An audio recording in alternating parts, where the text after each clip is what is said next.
आखिर बुर्ज खलीफा के नीचे कितना सरिया लगाया गया है, जानने के बाद आपके भी होश उड़ जाएंगे। और आखिर दंगल मूवी पर पाकिस्तान में बैन क्यों लगा दिया गया, और एक सफेद बाल को तोड़ने से सारे बाल सफेद क्यों हो जाते हैं, जानेंगे आज की वीडियो में। और आखिर हाईवे पर ऐसी हॉरिजॉन्टल लाइंस क्यों बनाई जाती है, और आखिर कैसे पेप्सी ने बना डाली खुद की ही एक आर्मी। इन सभी फैक्ट्स को जानने के लिए बने रहिए वीडियो के अंत तक। नंबर 1, आसमान को छूती दुनिया की सबसे ऊंची इमारत यानी कि बुर्ज खलीफा की ऊंचाई 828 मीटर है। ये हाइट इतनी ज्यादा है कि इसे 100 किलोमीटर दूर से भी देखा जा सकता है। लेकिन क्या आप जानते हैं कि इस इमारत को बनाने के लिए इसकी जमीन के नीचे कितना सरिया डाला गया है, और इस इमारत को बनाते समय इंजीनियर के सामने कितनी मुश्किलें आई कि उन्हें एक बार तो पूरे 18 महीने के लिए इसके निर्माण के कार्य को बीच में ही रोकना पड़ा। जब इस इमारत को बनाते समय सीमेंट के मिश्रण को तैयार किया जा रहा था, तो सीमेंट को इस बिल्डिंग के ऊपर ले जाते समय वो रास्ते में ही जम जाया करता था, जिसके बाद इंजीनियर्स ने दुनिया के सबसे पावरफुल कंक्रीट पंप को मंगाकर सीमेंट को सेकंड्स के अंदर ऊपर पहुंचाने का काम किया। इन पंप की कीमत भी कई करोड़ों में थी, और शुरुआत में तो बुर्ज खलीफा को ऊपर से लेकर नीचे तक नॉर्मल ग्लास के इस्तेमाल से ही बनाया गया। लेकिन इस ग्लास से इसके अंदर का टेम्परेचर 100 डिग्री के करीब पहुंच गया। ये टेम्परेचर इतना ज्यादा था कि इतने में तो पानी भी उबल जाता है, और ऐसी सिचुएशन में इसके अंदर किसी भी इंसान का जीवित रह पाना नामुमकिन था। फिर उन्होंने इसे ठंडा करने के लिए इसमें बहुत सारे एसी लगवाए, जिसके कारण यहाँ पर हर महीने बिजली का खर्चा ही कई करोड़ों में आने लगा। बस फिर इन सभी प्रॉब्लम्स को देखते हुए पूरे 18 महीने तक बुर्ज खलीफा के काम को बीच में ही रोक दिया गया, और 18 महीने बाद एक जाने माने इंजीनियर जॉन जेराथा ने इस मुश्किल का भी हल ढूंढ निकाला। उन्होंने एक ऐसे खास तरह के ग्लास को बनाकर तैयार किया जो सूरज की यूवी रेस को इसके दूसरी तरफ जाने नहीं देता। लेकिन इस ग्लास के एक पैनल को बनाने की कॉस्ट $40,000 पड़ती थी, और बुर्ज खलीफा में ऐसे करीब 24,000 ग्लास पैनल्स को लगाया जाना था। जिसके बाद इस कॉस्ट को कम करने के लिए उन्होंने बुर्ज खलीफा के पास में ही इस ग्लास की फैक्ट्री को लगा डाला, और कई करोड़ों रुपए के खर्चे को बचा लिया गया।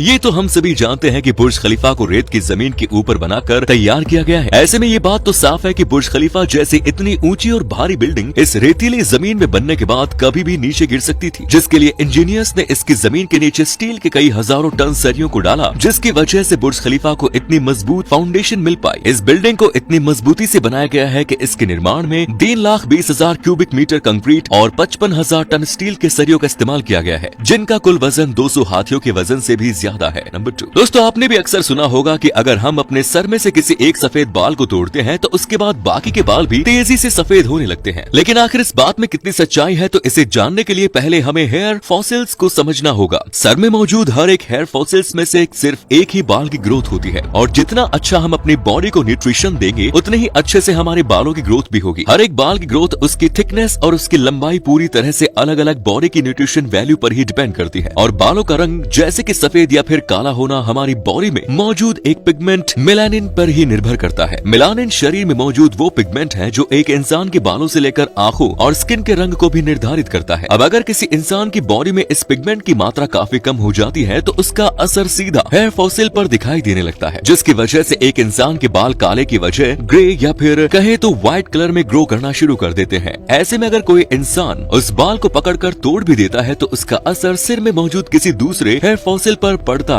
नहीं। मतलब साफ है कि एक सफेद बाल को खींचकर तोड़ने से बाकी के दूसरे काले बाल भी सफेद नहीं हो जाते, पर हाँ ऐसा करने से हेयर फॉसिल्स डैमेज जरूर होते हैं, और ऐसा ज्यादा करने से सिर में डेड स्किन की मात्रा बढ़ने लगती है और सारे हेयर फॉसिल्स नष्ट होने लगते हैं, जिसका परिणाम ये निकलता है कि एक इंसान तेजी से गंजेपन का शिकार होने लगता है। नंबर 3, दंगल मूवी के रिलीज होते ही इसे पूरी दुनिया में इतना ज्यादा पसंद किया गया था कि इसने कमाई के सारे रिकॉर्ड्स ही तोड़ डाले। लेकिन क्या आप जानते हैं कि नारी शक्ति को बढ़ावा देने वाली इस फिल्म को पाकिस्तान में पूरी तरह से बैन कर दिया गया। लेकिन आखिर ऐसा क्यों? तो आपको बता दो कि दंगल मूवी के आखिर के एक सीन में भारत के राष्ट्रगान को बजता हुआ दिखाया गया। ऐसे में भारत के साथ दुश्मनी चलते हुए पाकिस्तान ऐसा बिल्कुल भी नहीं चाहता था कि उनके देश में भारत का राष्ट्रगान बजे, जिसके चलते उन्होंने इस पूरी मूवी पर ही हमेशा के लिए बैन लगा दिया। नंबर 4, नासा ने हाल ही में अपने मार्स मिशन के दौरान मंगल ग्रह की एक ऐसी इमेज को जारी किया है जिसे देखकर पूरी दुनिया के साइंटिस्ट समेत सब लोगों की आंखें फटी की फटी रह गई। और आप अभी मंगल ग्रह की उस तस्वीर को अपनी स्क्रीन पर देख रहे हैं, जिसमें एक गेट या फिर दरवाजे के जैसे एक आकृति दिखाई दे रही है। चौंकाने वाली बात तो यह है कि नासा अभी तक इस बात से पर्दा नहीं उठा पाया है कि यह दरवाजा नेचुरल तरीके से बना है या फिर इसे किसी दूसरे ग्रह के परजीवी ने बनाया है। नंबर 5, दोस्तों आपने भी गाड़ी चलाते समय अक्सर हाईवे पर इस तरह की कुछ हॉरिजॉन्टल लाइंस को देखा होगा। लेकिन आखिर इन लाइन का हाईवे पर काम क्या है? तो आपकी जानकारी के लिए बता दो कि इन लाइंस को रंबल स्ट्रिप्स नाम से जाना जाता है, और इन लाइन को सड़क पर कुछ इस तरह से बनाया जाता है कि इस पर से गाड़ी गुजरने पर उसमें वाइब्रेशन होकर गाड़ी गाड़ी के केबिन में साउंड प्रोड्यूस होने लगती है, जिससे कि ड्राइवर को ये पता चल सके कि पास में ही कोई ऐसी जगह मौजूद है जहां से गुजरते समय उसे अपने गाड़ी की स्पीड को कम ही रखना चाहिए। और साथ ही कई बार लंबे सफर को तय करते समय ड्राइवर स्लीपी फील करने लगता है। ऐसे में उसे नींद से जगाने और उसकी कंसंट्रेशन को फिर से बढ़ाने के लिए ये रंबल लाइन काफी कारगर साबित होती है। नंबर 6, बहुत ही कम लोग ये बात जानते हैं कि पेप्सी दुनिया की एकमात्र ऐसी कंपनी थी जिसके पास खुद की एक आर्मी हुआ करती थी। 1989 जब पेप्सी दुनिया की सबसे बड़ी कंपनी बन चुकी थी, तब उस समय उसके पास दुनिया की छठी सबसे बड़ी आर्मी होने के साथ साथ सबमरीन और बैटल क्रूजर भी हुआ करते थे। 1959 में जब सोवियत यूनियन के लीडर निकिता अमेरिका गए तो उन्हें पेप्सी इतनी ज्यादा पसंद आई कि उन्होंने उसे अपने देश में बेचने का फैसला लिया, जिसके चलते रशिया में 1989 तक पेप्सी को इतना ज्यादा इंपोर्ट किया गया कि उनके ऊपर $3 बिलियन का कर्ज हो गया। जिसके बाद इस कर्ज से निकलने के लिए रशिया को अपने हथियार और आर्मी को पेप्सी के हवाले करना पड़ा। ये हथियार इतनी बड़ी मात्रा में थे कि दुनिया में पहली और शायद आखिरी बार किसी कोल्ड ड्रिंक बेचने वाली कंपनी के पास दुनिया की छठी बड़ी आर्मी मौजूद थी। तो उम्मीद है वीडियो पसंद आई होगी। इस वीडियो को लाइक करके अपने दोस्तों में से शेयर